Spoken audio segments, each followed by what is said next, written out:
लोकसभा में विपक्ष के नेता राहुल गांधी की अगुवाई में कांग्रेस नवंबर में एक बड़ी रैली करने जा रही है। रामलीला मैदान में आयोजित इस रैली में एसआईआर के मुद्दे पर और वोट चोरी का मुद्दा कारगर साबित होने वाला है। इस मुद्दे के जरिए कांग्रेस जनता के सामने पूरी तरीके से अपनी बात रखेगी। दिल्ली के रामलीला मैदान में नवंबर के आखिरी सप्ताह में कांग्रेस पार्टी बड़ी रैली का आयोजन कर रही है। कांग्रेस के सूत्रों से मिली जानकारी के मुताबिक दिल्ली के रामलीला मैदान में आने वाले समय में वोट चोरी को लेकर एक बड़ी रैली कांग्रेस करेगी। देश भर में जारी एसआईआर और नेता विपक्ष राहुल गांधी के वोट चोरी के खुलासे को लेकर कांग्रेस पार्टी इस मुद्दे के साथ साथ जनता के बीच में जाने की तैयारी में लगी है। राहुल गांधी अभी तक 3 बड़ी प्रेस कॉन्फ्रेंस कर वोट चोरी का मुद्दा उठा चुके हैं और चुनाव आयोग को घेर चुके हैं। इसी कड़ी में अब कोर्ट जाने की वजह से कांग्रेस जनता के बीच इस मुद्दे के साथ जाने का फैसला किया है। रमन कुमार, दिल्ली, न्यूज़ 24। बिहार में 121 सीटों पर पहले चरण का मतदान खत्म हो गया। सबसे बड़ी बात है कि आजादी के बाद पहली बार करीब 65% मतदान हुआ है, जो कि 2.5 दशक में सबसे ज्यादा है। और इतना ज्यादा मतदान होने के बाद दोनों गठबंधन, चाहे एनडीए हो या फिर महागठबंधन, दोनों काफी उत्साहित है। अगर एनडीए गठबंधन की बात करें तो डिप्टी सीएम सम्राट चौधरी ने कहा कि 121 में से 100 सीटें जो है वो एनडीए के खाते में जाएगी। दूसरी तरफ नेता प्रतिपक्ष तेजस्वी यादव ने दावा किया है कि इतना बम्पर जो वोटिंग हुई है वो महागठबंधन के पक्ष में हुई है। अब देखना दिलचस्प होगा कि 14 नवंबर को जो नतीजे आएंगे वो किसके पक्ष में होंगे। कैमरामैन ऋषि के साथ सौरभ कुमार, पटना, न्यूज़ 24। प्रधानमंत्री नरेंद्र मोदी आज शाम अपने संसदीय क्षेत्र वाराणसी के 2 दिन के दौरे पर पहुंच रहे हैं। प्रधानमंत्री नरेंद्र मोदी आज और कल अपने संसदीय क्षेत्र वाराणसी के दौरे पर रहेंगे। खास तौर से ये 4 नई वंदे भारत एक्सप्रेस ट्रेन की शुरुआत को लेकर है। इन नई ट्रेनों के चलने से न केवल यात्रियों को सुविधाएं मिलेंगी बल्कि पर्यटन को भी बढ़ावा मिलेगा। मुख्य रूप से बनारस खजुराहो वंदे भारत ट्रेन वाराणसी, प्रयागराज, चित्रकूट समेत देश के कुछ सबसे प्रतिष्ठित धार्मिक और सांस्कृतिक स्थलों को आपस में जोड़ेगी। कार्यक्रम के अनुसार प्रधानमंत्री आज शाम 5:10 पर वाराणसी एयरपोर्ट पहुंचेंगे और वहां से वो सड़क मार्ग से ही बनारस रेल इंजन कारखाने स्थित गेस्ट हाउस जाएंगे। यहीं पर उनकी पार्टी कार्यकर्ताओं के साथ मुलाकात और बैठक है। इस बैठक में मुख्यमंत्री योगी आदित्यनाथ, प्रदेश अध्यक्ष भूपेंद्र चौधरी समेत कई वरिष्ठ नेता मौजूद रहेंगे। अगले दिन यानी कल सुबह प्रधानमंत्री बनारस रेलवे स्टेशन से 4 नई वंदे भारत एक्सप्रेस ट्रेन को हरी झंडी दिखाएंगे। इसके बाद स्टेशन पर ही मौजूद कुछ प्रबुद्ध जनों और गणमान्य नागरिकों से उनका संवाद का भी कार्यक्रम है। प्रधानमंत्री कुल 16 घंटे तक बनारस में रहेंगे। इस दौरान वो विकास कार्यों की भी समीक्षा करेंगे। कैमरा पर्सन मिंटू सिंह के साथ मानस श्रीवास्तव, न्यूज़ 24। राजस्थान के अंता में हो रहे विधानसभा उपचुनाव का चुनाव प्रचार अब पूरी तरह परवान चढ़ चुका है। राजस्थान के मुख्यमंत्री भजनलाल शर्मा और पूर्व मुख्यमंत्री वसुंधरा राजे ने यहां पर बीजेपी प्रत्याशी मोरपाल सुमन के पक्ष में रोड शो करके पार्टी के लिए माहौल बनाने की कोशिश की। वहीं कांग्रेस ने भी इस पूरे चुनाव में एकजुटता दिखाते हुए यहां पर अपने तमाम दिग्गजों को चुनाव प्रचार के लिए भेजा। पूर्व मुख्यमंत्री अशोक गहलोत, पूर्व deputy CM Sachin Pilot, PCC अध्यक्ष गोविंद सिंह डोटासरा सहित तमाम नेता यहां पर डेरा डालकर लगातार चुनाव प्रचार कर रहे हैं। कांग्रेस ने यहां से प्रमोद जैन बाया को चुनाव मैदान में उतारा है, लेकिन निर्दलीय नरेश मीणा कांग्रेस और बीजेपी प्रत्याशियों के समीकरण को यहां से बिगाड़ते नजर आ रहे हैं। यही कारण है कि यहां पर चुनाव काफी रोचक हो चला है। श्रीवत्सन, जयपुर, न्यूज़ 24। दिल्ली के आईजीआई एयरपोर्ट पर आज भारी भीड़ नजर आ रही है। दरअसल इसकी वजह है कि आज सुबह से ही, दरअसल बल्कि कल शाम से ही कुछ तकनीकी खामियां बताई जा रही हैं। जो एटीसी की कुछ तकनीकी खामी है, जिसके चलते जो फ्लाइट डिले हैं, बहुत सारी फ्लाइट्स हैं जो लगातार डिले हो रही हैं और जिसके चलते लोगों को खासी परेशानी हो रही है। कई लोग हैं जो एयरपोर्ट में काफ़ी समय से बैठे हुए हैं, वो लोग भी लगातार इस तरह के वीडियोस पोस्ट कर रहे हैं और कह रहे हैं कि उनकी फ्लाइट को बार बार बताया जा रहा है, अनाउंसमेंट की जा रही है कि डिले है, लेकिन डिले का रीज़न नहीं बताया जा रहा। और यहाँ पर भी, बाहर भी देखिए कितनी बड़ी संख्या में लोग नजर आ रहे हैं और तमाम लोग परेशान दिख रहे हैं। कोई 3 घंटे से यहाँ पर इंतजार कर रहा है, कोई 4 घंटे से इंतजार कर रहा है और हर किसी का यही कहना है कि उनको प्रॉपर इस बारे में कोई जानकारी ही नहीं दी जा रही कि आखिर इस देरी की वजह क्या है, क्योंकि फ्लाइट्स भी डिले हो रही हैं और जो फ्लाइट्स लैंड भी हो चुके हैं तो उसके बाद उनके जो ऑपरेशन है उसमें डिले हो रहा है कि जो पैसेंजर्स हैं वो बाहर अभी तक नहीं आ पा रहे हैं। कमिश्नर विजय के साथ में कौशिक, न्यूज़ 24 दिल्ली। पश्चिम बंगाल में 4 नवंबर से SIR का काम शुरू हो चुका है। चुनाव आयोग की तरफ से BLO लोगों के घरों में जा रहे हैं और फॉर्म दे रहे हैं, जिसको लेकर यहाँ पे लगातार TMC पार्टी की तरफ से विरोध प्रदर्शन किया जा रहा है। मुख्यमंत्री ममता बनर्जी ने 4 नवंबर को यहाँ पे सड़क पर उतर के इन्होंने रोड मार्च कर विरोध जताया था, जिसको लेकर आज भी TMC की तरफ से तमाम TMC के नेता ब्लॉक स्तर पे विरोध प्रदर्शन कर रहे हैं। उनका कहना है कि जो लोग हैं उनके जो बाहर से आए हैं या बंगाल के जो वोटर हैं उनका नाम कतई यहाँ से कटना नहीं चाहिए, जिसको लेकर यहाँ पे लगातार TMC की तरफ से विरोध प्रदर्शन किया जा रहा है। वहीं पे कोलकाता कारपोरेशन की तरफ से उन लोगों का जन्म प्रमाण दिया जाना शुरू हो चुका है जो लोग कोलकाता में जन्मे हैं। करीबन 8 से 8 लोगों ने यहाँ पे जो SIR शुरू होने से आत्महत्या किया। ये लोग बंगाल में बांग्लादेश से आए हुए थे और 2002 के जो यहाँ पे उनका वोटर लिस्ट में नाम नहीं था, जिसको लेकर यहाँ पे बीजेपी लगातार लोगों के बीच में है। उनका कहना है कि जो बांग्लादेश से आए हुए हैं, रोहिंग्या हैं, जो मुसलमान हैं, जो लोग अवैध तरीके से बंगाल में रह रहे हैं, उनका भी नाम काटा जाना चाहिए, जिसको लेकर शुभेंदु अधिकारी ने चुनाव आयोग को पत्र भी लिखा है। कैमरामैन पंकज के साथ मनोज पांडे, न्यूज़ 24 कोलकाता। उत्तराखंड राज्य स्थापना की रजत जयंती पर मुख्यमंत्री पुष्कर सिंह धामी ने रामनगर में आयोजित राज्य स्तरीय जन वन महोत्सव का शुभारंभ किया। इस कार्यक्रम में मुख्यमंत्री ने कहा कि वन्य जीवों का संरक्षण देवभूमि की संस्कृति का अभिन्न अंग है। उन्होंने चिपको आंदोलन को महिला सशक्तिकरण और पर्यावरण प्रेम का प्रतीक बताया। मुख्यमंत्री ने बताया कि राज्य सरकार इकोलॉजी, इकोनॉमी और टेक्नोलॉजी के संतुलन पर काम कर रही है और वन्य जीवों संरक्षण के लिए GPS ट्रैकिंग, ड्रोन सर्विलांस और डॉग स्क्वाड जैसी आधुनिक तकनीकों का भी प्रयोग किया जा रहा है। उन्होंने कहा कि राज्य में इको टूरिज्म मॉडल को बढ़ावा देकर स्थानीय लोगों को रोजगार से जोड़ा जा रहा है। बिजरानी, गिरिराजा और डिकोनी जोन को आधुनिक रूप से विकसित किया जा रहा है, जिससे हजारों ग्रामीणों में रोजगार मिला है। मुख्यमंत्री ने बच्चों द्वारा बनाई गई पर्यावरण आधारित चित्रकला प्रदर्शनी का अवलोकन किया और कहा कि प्रकृति संरक्षण की भावना बच्चों में विकसित करना सबसे बड़ी पूंजी है। राज्य स्थापना की रजत जयंती के इस अवसर पर मुख्यमंत्री पुष्कर सिंह धामी की इस पहल के माध्यम से जहां एक और जनता और जंगल के बीच के रिश्तों को मजबूती मिली है, वहीं दूसरी ओर इको टूरिज्म, रोजगार सृजन और प्रकृति संरक्षण की दिशा में भी राज्य ने एक नई शुरुआत की है। अधीर यादव, देहरादून, न्यूज़ 24। नेता विपक्ष राहुल गांधी ने आज फिर वोट चोरी के मुद्दे पर प्रधानमंत्री मोदी और चुनाव आयोग को जमकर घेरा। उन्होंने आज फिर कहा कि वोट चोरी के मामले में जब उनसे पूछा गया कि क्या जो पिछले दिनों आपने प्रेस कॉन्फ्रेंस की वो ही सबूत है और आगे भी है, तो इस पर राहुल गांधी ने कहा कि हरियाणा के चुनाव में होलसेल में वोट चोरी हुई है।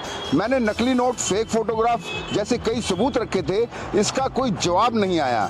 वहीं इस मामले में बीजेपी चुनाव आयोग को बचाने में लगी है। सच्चाई यही है, नरेंद्र मोदी, अमित शाह और चुनाव आयोग मिलकर संविधान पर हमला कर रहे हैं। बीजेपी ने इस तरह हरियाणा, मध्य प्रदेश, छत्तीसगढ़ में वोट चोरी की है और अब यही काम बिहार में करने जा रही है। लेकिन राहुल गांधी ने साफ साफ कहा कि हम देश के जनजी और युवाओं को ये साबित कर देंगे कि नरेंद्र मोदी चुनाव चोरी कर प्रधानमंत्री बने हैं। कैमरामैन जहांगीर के साथ विनय सिंह, न्यूज़ 24 दिल्ली।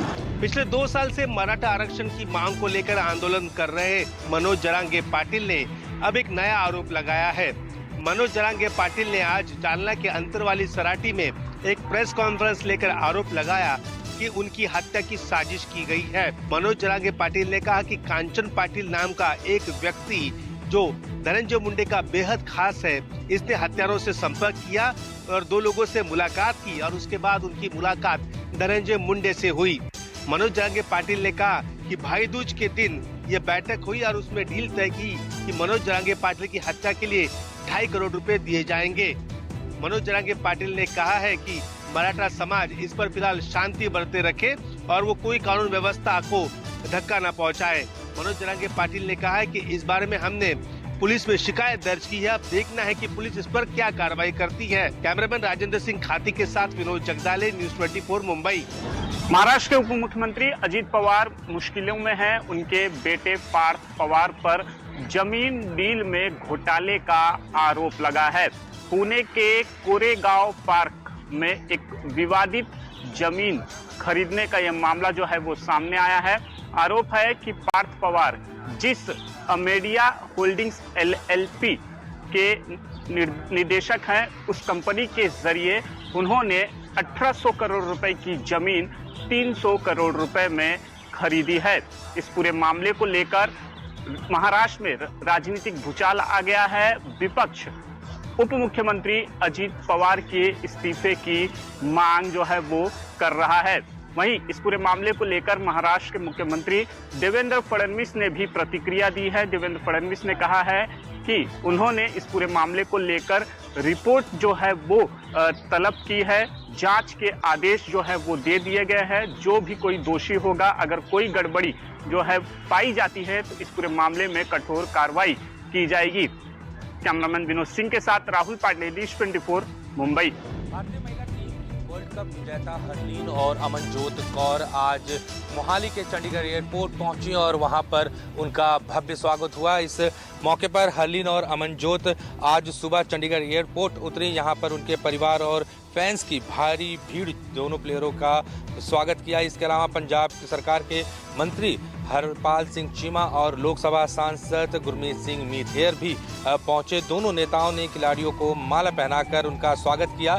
इसके अलावा रास्ते में सड़क के दोनों ओर खड़े लोगों ने भी खिलाड़ियों का भव्य स्वागत किया। इस दौरान एयरपोर्ट के बाहर गाड़ियों की भीड़ से जाम की स्थिति जो है वो बनाई। इस दौरान अमनजोत कौर ने कहा कि घर का स्वागत अनमोल है, यह जीत पूरे देश को समर्पित है। अमनजोत कौर और हरलीन देओल ने वर्ल्ड कप फाइनल में भारत को जीत दिलाने में एक महत्वपूर्ण भूमिका निभाई है। यही वजह है कि सरकार से लेकर फैंस तक आज उनके स्वागत में मोहाली एयरपोर्ट दिखे। चंडीगढ़ से कैमरा पर्सन नजर आना के साथ अमित पांडे, न्यूज़ 24। दिल्ली में सीएम रेखा गुप्ता द्वारा स्कूलों के नाम चेंज करने पर आम आदमी पार्टी ने सवाल खड़े किए हैं। दरअसल में आम आदमी पार्टी के सौरभ भारद्वाज ने कहा है कि जब दिल्ली में केजरीवाल की सरकार थी तो हमेशा किसी भी चेयर के पीछे जो है वो शहीद आजम सरदार भगत सिंह और अंबेडकर की तस्वीर जो है वो होती थी। लेकिन दिल्ली सरकार जैसे ही बदली,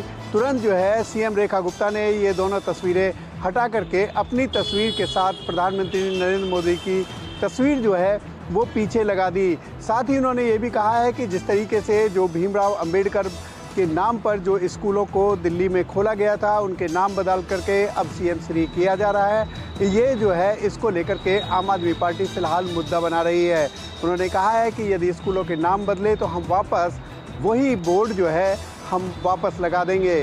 उन्होंने साथ ही कहा है कि इसको लेकर के दलितों के साथ ये बहुत बड़ा छलावा जो है वो बीजेपी कर रही है। यदि इनकी सरकार में 400 के पार सीट होती तो ये संविधान भी बदल देते। लेकिन फिलहाल जो है दिल्ली में आम आदमी पार्टी भारतीय जनता पार्टी को घेरती हुई नजर आ रही है। कैमरा पर्सन संजय के साथ में यूसुफ, न्यूज़ 24, दिल्ली। मुंबई के संडस रोड स्टेशन पर ट्रेन से धक्का लगने के कारण 2 लोगों की मौत और 3 लोगों के घायल होने की घटना की जांच अब जीआरपी के असिस्टेंट कमिश्नर लेवल के अधिकारी करेंगे। ये घटना तब हुई जब दफ्तर छूटने के समय पर मोटरमैनों ने अचानक हड़ताल कर दी, जिसको लेकर ट्रेनों में भारी भीड़ हो गई। लोग ट्रैक पर चलने लगे, जिससे हादसा हुआ। ये पूरा मामला तब हुआ जब मुंब्रा में जो लोग गिरे थे, इस मामले की जीआरपी ने प्रारंभिक रिपोर्ट दाखिल की, जिसमें 2 इंजीनियरों को दोषी पाया गया। उनके ऊपर केस दर्ज हुआ और उसी के खिलाफ मोटरमैनों ने अचानक हड़ताल कर दी, जबकि प्रशासन से उनको हड़ताल की मंजूरी नहीं मिली थी, जिसके कारण लोकल ट्रेन सेवाएं प्रभावित हुई और लोगों को घर जाने में काफी दिक्कतों का सामना करना पड़ा। कुछ लोग ट्रैक पर चलने लगे। इसी दौरान संडस रोड स्टेशन के पास ये हादसा हुआ। अंचल के साथ Indrajit Singh, news 24, Mumbai. Gujarat CID crime ने साइबर स्लेवरी के एक बड़े रैकेट का पर्दाफाश किया है। ये गिरोह गुजरात और देश के युवाओं को विदेश ले जाकर साइबर फ्रॉड करवाता था। इस मामले में गुजरात के पोरबंदर के रहने वाले हितेश सोमैया नाम के आरोपी को पुलिस ने गिरफ्तार किया है। आरोपी 1.5 साल बाद भारत लौटा था और इसी दौरान पुलिस ने उसे दबोच लिया। पुलिस ने बताया कि भारतीयों को पहले थाईलैंड ले जाते थे, फिर गैर कानूनी तरीके से म्यांमार की म्योई नदी पार कराई जाती थी और वहां एक ऑफिस में कैद रखकर जबरन उनसे साइबर फ्रॉड काम करवाया जाता था। जरूरतमंद लोगों को थाईलैंड में पहले ड्राइवर या दूसरे कामों के बहाने बुलाकर उन्हें यूनिट्स में बांट दिया जाता था और हर यूनिट में तय टारगेट के हिसाब से साइबर ठगी कराई जाती थी। ये गिरोह होमसेक नाम की कंपनी के जरिए काम करता था। कंपनी पहले सोशल मीडिया पर पैसे वालों को टारगेट कर लोगों को फर्जी निवेश स्कीम में फंसाया जाता था, खासतौर पर क्रिप्टो करेंसी में। इस गिरोह के तार चीन और दक्षिण पूर्व एशिया के कई देशों से जुड़े हो सकते हैं। गुजरात पुलिस अब इस अंतर्राष्ट्रीय साइबर स्लेवरी नेटवर्क के बाकी सदस्यों की तलाश में जुटी हुई है। कैमरामैन प्रसाद भूपेंद्र सिंह, अहमदाबाद, न्यूज 24। आरजेडी नेता भाई वीरेंद्र की मुश्किलें बढ़ सकती हैं। दरअसल 6 नवंबर को पहले चरण के मतदान के दौरान मनेर के एक बूथ पर भाई वीरेंद्र से सुरक्षा कर्मियों की बकझक का एक वीडियो वायरल हुआ था, जिसमें भाई वीरेंद्र ने वहां आग लगाने और जान से मारने की धमकी भी दी थी और आग लगाने की भी बात कही थी। इसको लेकर चुनाव आयोग ने आपत्ति जताई और उसके बाद चुनाव आयोग के निर्देश के बाद दानापुर के मनेर थाने में भाई वीरेंद्र के खिलाफ एक आचार संहिता का उल्लंघन का मामला दर्ज किया गया है। आपको बता दें कि इससे पहले भी भाई वीरेंद्र के खिलाफ दलित उत्पीड़न का एक मामला वहां के जो पंचायत प्रतिनिधि हैं उन्होंने दर्ज कराया था। उस मामले की भी जांच चल रही है। फिलहाल पटना एसएसपी के मुताबिक पूरे मामले की जांच की जा रही है और कानून की धाराओं के अनुसार भाई वीरेंद्र के खिलाफ मामला दर्ज किया गया है। कैमरामैन संचालक अमिताभ ओझा, न्यूज 24।